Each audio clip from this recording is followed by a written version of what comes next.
Hello मेरे प्यारे लोग।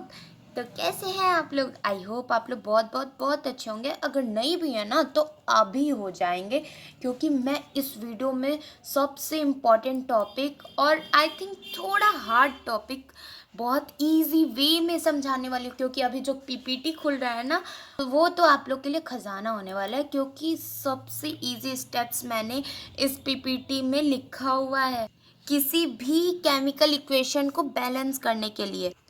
तो ये वीडियो बहुत शॉर्ट होने वाला है, बस इम्पॉर्टेंट टॉपिक्स पे बात की जाएगी।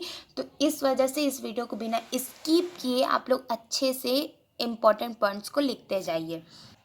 तो बिना बक बक किए सीधा टॉपिक पे आते हैं। टॉपिक क्या है? How to balance any chemical equation. तो पहले हम लोग ये जान लेते हैं कि ये बैलेंस एक केमिकल इक्वेशन होता क्या है। बट उससे भी पहले हम लोग जान लेते हैं ये केमिकल इक्वेशन क्या होता है। केमिकल इक्वेशन मैं शॉर्ट में बता रही हूँ, किसी भी केमिकल रिएक्शन के सिंबल और फॉर्मूला के फॉर्म को केमिकल इक्वेशन कहते हैं। अब केमिकल रिएक्शन क्या होता है? आई नो आप लोग अच्छे से जानते होंगे भाई, आप लोग बहुत इंटेलिजेंट हैं। बट मैं थोड़ा सा बता देती हूँ कि केमिकल रिएक्शन ऐसे लिखा जाता है उसके फुल नेम से। अब ये जो सोडियम प्लस क्लोरीन गैस है, ये क्या है? ये है रिएक्टेंट साइड। जो LHS होता है, यानी लेफ्ट हैंड साइड में जो चीज़ें लिखी जाती हैं, जो एलिमेंट पार्टिसिपेट करता है किसी केमिकल रिएक्शन में, उसको हम लोग रिएक्टेंट साइड कहते हैं, जो लेफ्ट हैंड साइड में लिखा जाता है। और जो उसका प्रोडक्ट निकल के आता है, उसको हम लोग RHS कहते हैं, जिसको हम लोग प्रोडक्ट साइड भी कहते हैं। ये सब चीज़ें क्या बनाती है? Chemical reaction. और केमिकल रिएक्शन के सिंबल फॉर्म को हम लोग केमिकल इक्वेशन कहते हैं। अब इसमें आप लोग एक और चीज़ देख रहे होंगे, भाई ये S कहाँ से आ गया, G कहाँ से आ गया, S कहाँ से आ गया। तो ये S उसका स्टेट बता रहा है कि ये किस स्टेट में, सॉलिड स्टेट में है, गैस स्टेट में। देखो ये 2Na किस स्टेट में? सॉलिड स्टेट में। ये Cl2 किस स्टेट में? गैस स्टेट में। और जो इसका प्रोडक्ट निकल रहा है वो किस स्टेट में निकल रहा है? सॉलिड स्टेट में निकल रहा है। तो आई होप आप लोग केमिकल इक्वेशन समझ गए होंगे। अब हम लोग टॉपिक पे आते हैं। अब भाई आप लोगों ने समझ लिया केमिकल इक्वेशन क्या होता है। अब समझो बैलेंस्ड केमिकल इक्वेशन क्या होता है। बैलेंस केमिकल इक्वेशन ये होता है जिसमें जो LHS होता है, आप लोग को पता होगा LHS को क्या बोलते हैं? रिएक्टेंट। जो LHS के एटम्स होते हैं, तो RHS साइड में एटम होते हैं, उसके इक्वल होते हैं। सिंपल फॉर्म में हम लोग क्या बोलेंगे? LHS equal to RHS। अब मैं इसका एग्जाम्पल समझाती हूँ। अगर LHS साइड में ऑक्सीजन 2 है, तो RHS साइड में भी ऑक्सीजन कितना होना चाहिए? 2 होना चाहिए। मैं एक इक्वेशन के साथ समझा रही हूँ। अगर देखिए, ये मैं ना LHS साइड का लिख रही हूँ, 2Mg प्लस O2, प्रोडक्ट क्या दे रहा है? 2MgO। तो रिएक्टेंट साइड में यानी LHS में कितना मैग्नीशियम है? कितना है? 2 है। ऑक्सीजन कितना है? ये भी 2 है। और फिर प्रोडक्ट साइड में कितना हुआ? 2Mg भी है और यही 2O भी है, यानी यहाँ पे भी 2Mg, यहाँ पे भी 2Mg, और यहाँ पे भी 2O, और यहाँ पे भी 2O। तो ये होगा एक बैलेंस केमिकल इक्वेशन। अभी तो ये पहला स्लाइड है। जो थर्ड स्लाइड है ना, वो आप लोग के लिए बहुत इंपॉर्टेंट होने वाला है। अब भाई, अब सेकंड स्लाइड पे आ जाते हैं। सेकंड स्लाइड में क्या है? आप लोगों ने बैलेंस केमिकल इक्वेशन तो समझ लिया। अब अनबैलेंस केमिकल इक्वेशन क्या होता है? अनबैलेंस सिंपल सा मैं बता दूं, जैसे कि पहले वाले में क्या था? LHS इक्वल टू RHS था, तो इसमें क्या होगा? LHS is not equal to RHS।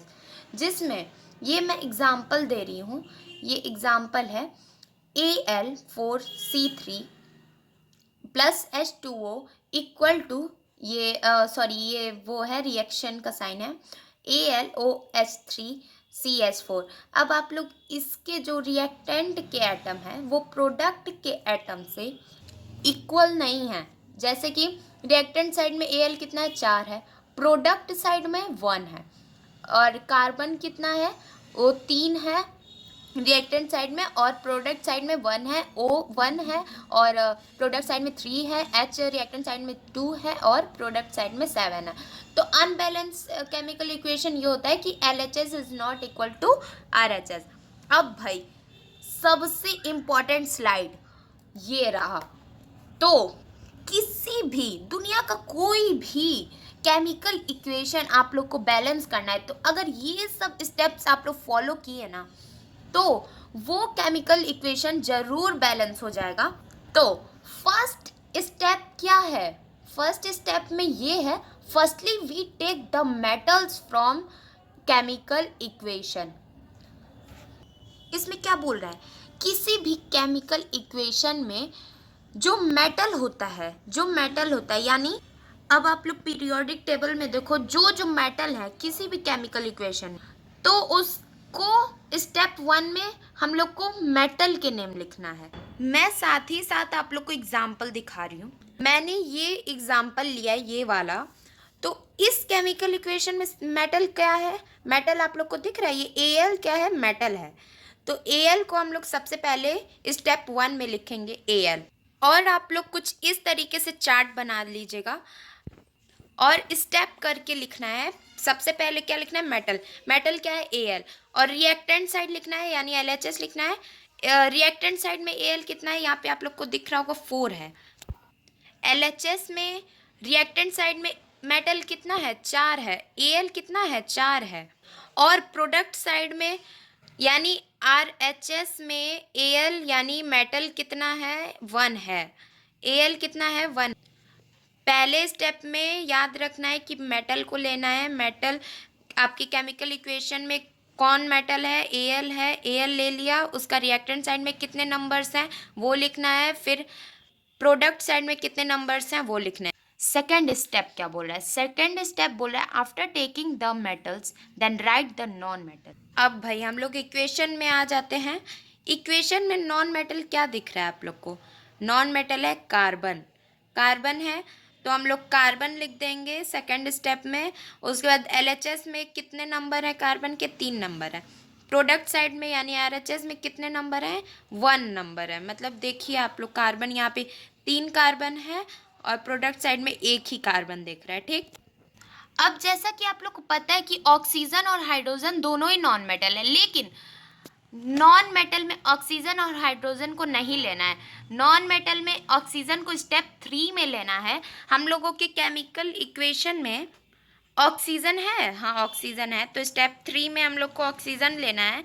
तो इसमें कितना ऑक्सीजन है रिएक्टेंट साइड में? 1 है, 1 लिखिए। उसके बाद प्रोडक्ट साइड में कितने ऑक्सीजन है? 3 है। देखिए ये ब्रैकेट बना के 3 लिखा है, तो यहाँ नहीं, ऑक्सीजन 3 है, तो यहाँ पे 3 लिख देंगे। चौथे में क्या लिखना है? लास्ट स्टेप है ये।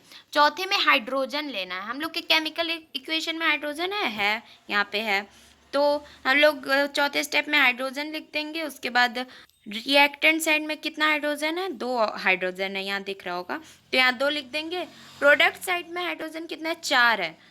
सॉरी, यहाँ 3 है, 3 + 4 यानी 7 हाइड्रोजन है।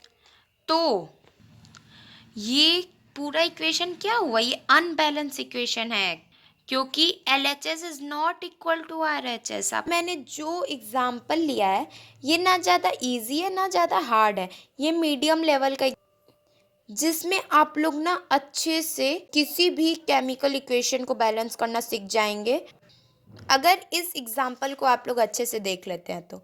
जैसा कि आप लोग को पता है ये जो केमिकल इक्वेशन है ये अनबैलेंस है। अब इसको फर्स्ट स्टेप में क्या था? हम लोग को मेटल देखना था, तो मेटल क्या था? Al था। अब Al रिएक्टेंट साइड में कितना है? 4 है। और प्रोडक्ट साइड में कितना है? 1 है। ठीक, प्रोडक्ट साइड में 1 है। सबसे पहले क्या करना है? हम लोगों को मेटल को बैलेंस करना है, तो यहाँ पे हम लोग मेटल को बैलेंस करते हैं। मेटल को बैलेंस करने के लिए यहाँ पे हम लोग एज इट ऐसे ही हम लोग क्या लिख देंगे? रिएक्टेंट साइड में लिख देंगे H2O। अब प्रोडक्ट साइड में इसको बैलेंस करने के लिए कितना है, रिएक्टेंट साइड में 4 है, तो हम लोग 4 बढ़ा देंगे, 4Al, ठीक, 4Al। अब OH3 प्लस CH4। अब क्या दूसरे स्टेप में क्या देखना था हम लोग को, नॉन मेटल देखना था, नॉन मेटल देखना था। नॉन मेटल हम लोग का क्या है, कार्बन है। सी रिएक्टेंट साइड में कितना है, 3 है ना, तो 3 लिख देंगे। प्रोडक्ट साइड में कितना है, प्रोडक्ट साइड में एक ही है, देखिए यहाँ पे एक ही है। तो हम लोग अब नॉन मेटल को बैलेंस करेंगे, non metal as it is ये लिख देंगे हम लोग फिर से रिएक्टेंट साइड को। और फिर ये क्या था, ये वाला हम लोग लिखेंगे ना, मेटल तो हम लोगों ने बैलेंस कर दिया था।